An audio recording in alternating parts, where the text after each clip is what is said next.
Hello students. आज हम लोधी वंश के बारे में अध्ययन करेंगे। दिल्ली सल्तनत पर लोधी वंश ने 1451 से लेकर 1526 ईस्वी तक शासन किया। दिल्ली पर लोधी वंश की स्थापना बहलोल लोधी ने की और बहलोल लोधी ने दिल्ली पर 1451 से लेकर 1489 ईस्वी तक एक लंबे समय तक शासन किया। वह पहले सरहिंद का गवर्नर था। वह अफगानों की गिलजई कबीले की साहू के शाखा से संबंध रखता था। इस प्रकार लोधी अफगानी थे और कबीलेई जीवन व्यतीत करते थे। बहलोल ने जौनपुर को जीतकर 1484 ईस्वी में अपने साम्राज्य में मिला लिया।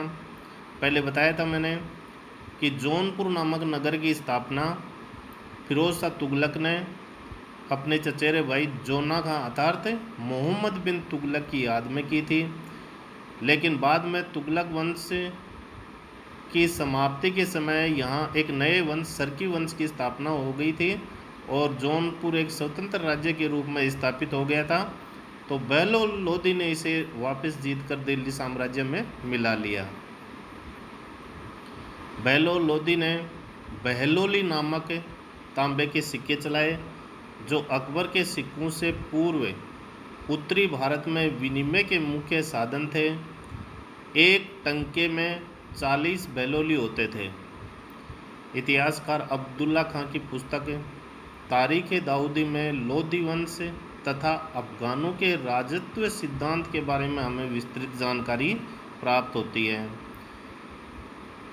अफगानों के राजत्व सिद्धांत में बहलोल लोधी के समय जो राजत्व सिद्धांत था इसके बारे में हम देखते हैं कि बहलोल ने अपने सरदारों के सामने कभी सिंहासन पर नहीं बैठता था बल्कि दरबार में गलीचे पर बैठता था।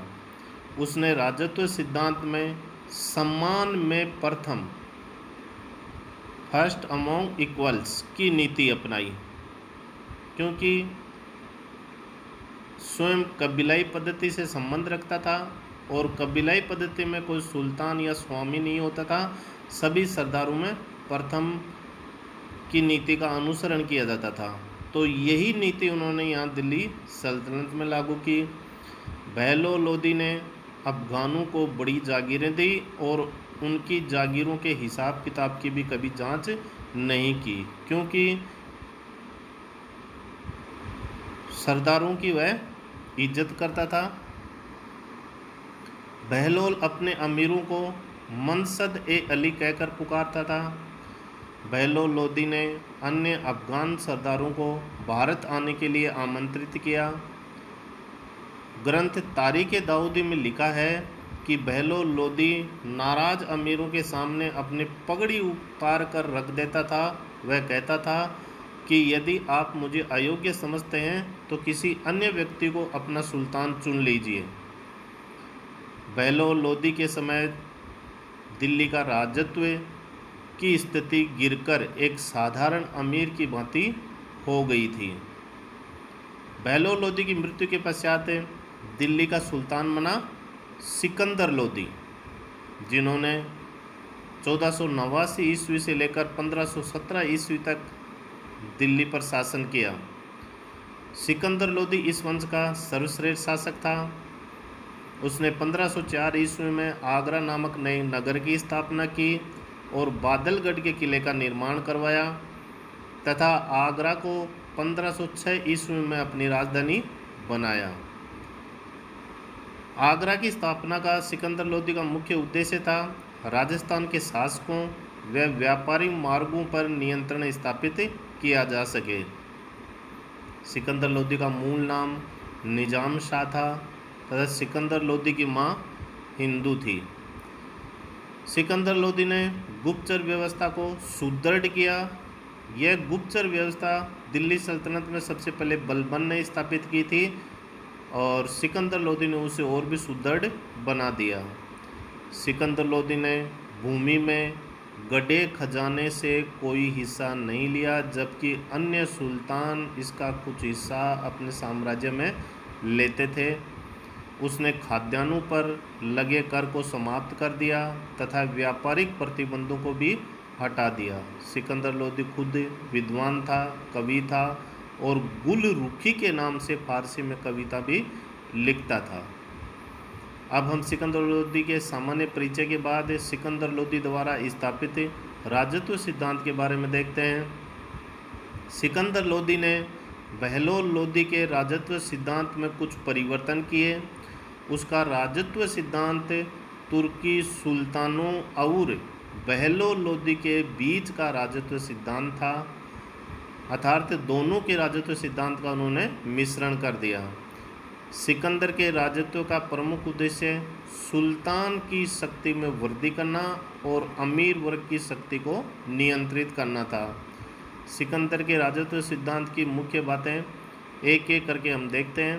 पहली बात है, सिकंदर लोदी ने बहलोल लोदी के विपरीत दरबार में सिंहासन पर बैठना प्रारंभ कर दिया, जबकि बहलोल लोदी कभी भी सिंहासन पर नहीं बैठा था।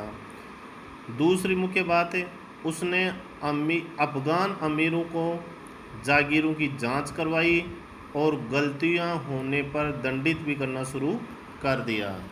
तीसरी, सिकंदर लोदी ने अफगान अमीरों को अपनी उपस्थिति में पूर्ण सम्मान प्रदर्शित करने के लिए विवश किया और अनुशासनहीनता की स्थिति में अमीरों को कड़ा दंड दिया। ग्रंथ तारीख दाऊदी में लिखा है कि संभल में जब चौगान खेलते समय दो अफगान अमीर उसके सामने ही झगड़ने लगे तो उसने उन्हें कोड़ों से पिटवाया।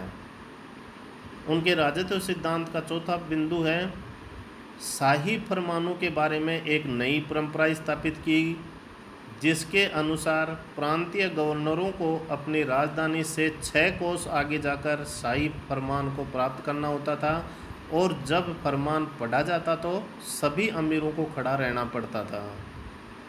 सिकंदर लोदी ने बहलोल लोदी की अफगान सरदारों के प्रति समानता की राजत्व की नीति को त्याग कर उन पर सख्त नियंत्रण स्थापित कर दिया। सिकंदर लोदी के अनुसार यदि मैं अपने एक गुलाम को भी पालकों में बैठा दूं तो मेरे आदेश पर मेरे सभी सरदार उसे अपने कंधों पर बैठा कर ले जाएंगे। उसने राज्य का हिसाब किताब रखने की लेखा परीक्षण प्रणाली को शुरू किया। सिकंदर धर्मांध था। उसने हिंदुओं पर जजिया फिर से लागू किया। वह तीर्थ यात्रा कर वसूला। बोधन नामक ब्राह्मण को इसलिए फांसी दे दी क्योंकि उसने कहा कि हिंदू व मुस्लिम धर्म समान है। उसने नगरकोट के ज्वालामुखी मंदिर की प्रतिमा को भी तोड़ दिया। वह उसके टुकड़ों पर का उपयोग मांस तोड़ने के बाटों के रूप में किया जाने लगा। उसने हिंदुओं के यमुना के घाट पर स्नान करने पर प्रतिबंध लगा दिया। उसने भूमि की माप के लिए 30 इंच की गजे सिकंदरी नामक एक नई माप चालू की। उसके समय में गायन विद्या के ग्रंथ लज्जत ए सिकंदर शाही की रचना हुई। सिकंदर लोदी दाढ़ी नहीं रखता था। वह शहनाई सुनने का शौकीन था। सिकंदर ने मुहर्रम व ताजिया निकालना बंद कर दिए तथा मुस्लिम स्त्रियों को पीरों और संतों की मज़ार पर जाने से रोक दिया।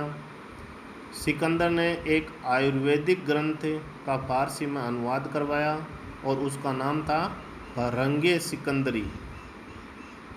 इसे तिब्बते सिकंदरी भी कहा जाता था। इसने एक अनुवाद विभाग की भी स्थापना करवाई। इसने बंगाल के शासक अलाउद्दीन हुसैन शाह से भी मित्रता की